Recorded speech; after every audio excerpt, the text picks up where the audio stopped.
Lakshminarayana full details అందిస్తారు live ద్వారా. లక్ష్మీనారాయణ. శ్వేత, ప్రస్తుతం మనం తెలుగు ఫిలిం ఛాంబర్ దగ్గర ఉన్నాం. ఏదైతే నిన్న మోహన్ బాబు ఇంటి దగ్గర మీడియా మీద మోహన్ బాబు దాడి చేయడం జరిగిందో ఆ దాడికి నిరసనగా మీడియా వాళ్ళందరూ కూడా ఫిలిం ఛాంబర్ దగ్గర నిరసన చేస్తున్న పరిస్థితి కనిపిస్తూ ఉన్నది.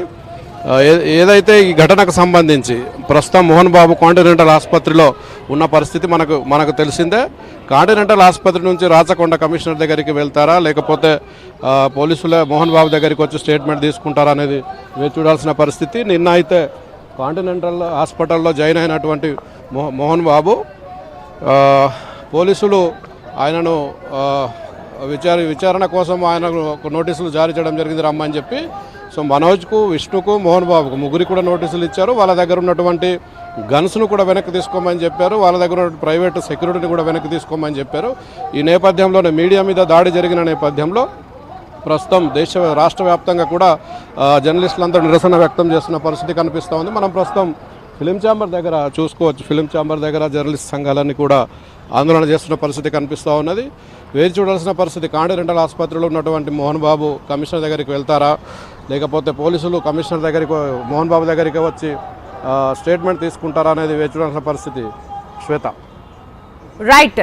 లక్ష్మీనారాయణ, ప్రస్తుతం ఇప్పటికే మీడియా ప్రతినిధుల మీద దాడికి సంబంధించి ఇప్పటికే నిరసనలు వెలువెత్తుతున్నా ఇటు మనోజ్ క్షమాపణలు చెప్పడం జరిగింది. సో దీనికి సంబంధించి మీడియా ప్రతినిధుల రియాక్షన్ ఎలా ఉంది? రైట్.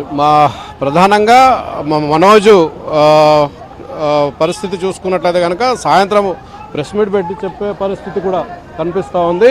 సాయంత్రం ప్రెస్ మీట్ పెట్టి చెప్పే పరిస్థితి కనిపిస్తూ ఉంది. ప్రస్తుతం మనతో సీనియర్ ఫిలిం జర్నలిస్ట్ సురేష్ ఉన్నారు. ఒకసారి ఆయనతో కూడా మాట్లాడించే ప్రయత్నం చేద్దాం. ఫిలిం జర్నలిస్ట్ సీనియర్ సురేష్ గారు ఉన్నారు. సురేష్ గారు, మీరు ఏం చెప్తారు? గత 3 రోజుల నుంచి అబ్జర్వ్ చేస్తూ ఉన్నారు.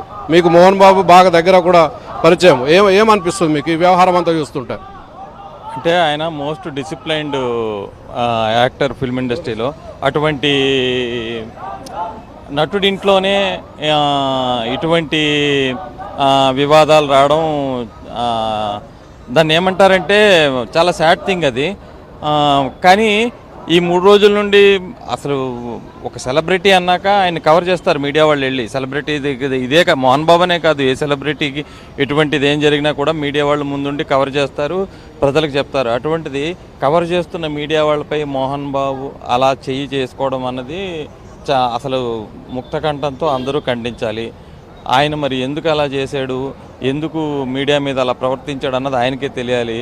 మరి అంటే ఆ వివాదాలు అంతలాగా వాళ్ళ ఇంట్లో అంత టాప్కి వెళ్ళాయా అంటే మనోజ్కి మోహన్ బాబుకి మధ్యలో వివాదం అంత ఆ లెవెల్కి వెళ్ళిపోయిందా? ఎందుకంటే ఆయన అంత ఫ్రస్ట్రేషన్తో బయటకు వచ్చి కొట్టాడంటే మరి వాళ్ళిద్దరి మధ్య ఏం జరిగింది ఏంటి ఇవన్నీ కూడా వాళ్ళకే తెలియాలి, మోహన్ బాబు గారికే తెలియాలి.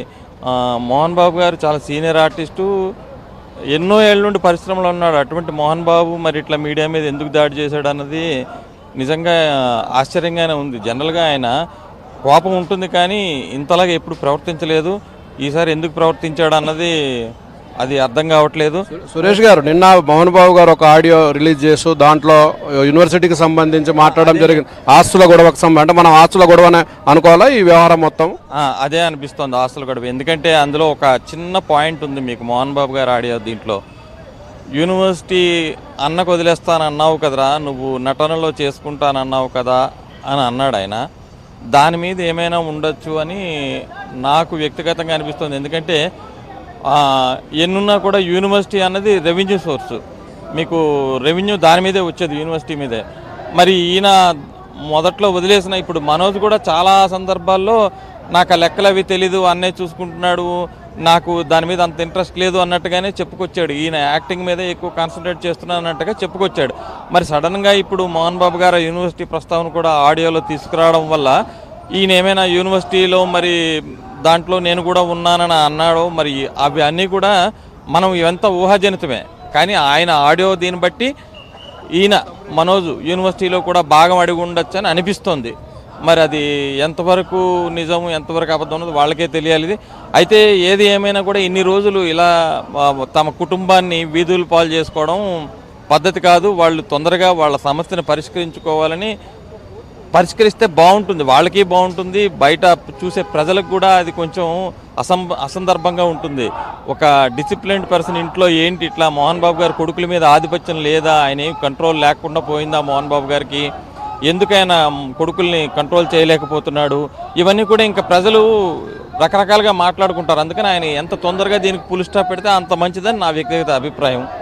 థ్యాంక్ యూ సురేష్ గారు. ఇది శ్వేత పరిస్థితి. ఏదైతే మోహన్ బాబు గారి ఇంట్లో జరుగుతున్న కుటుంబ సమస్య ఏదైతే ఉందో అది ఎంత త్వరగా ఫుల్ స్టాప్ పెడితే అంత మంచిదని చెప్పి అభిప్రాయం వ్యక్తం అవుతా ఉన్నది. Over to studio. Right Lakshminarayana, thank you.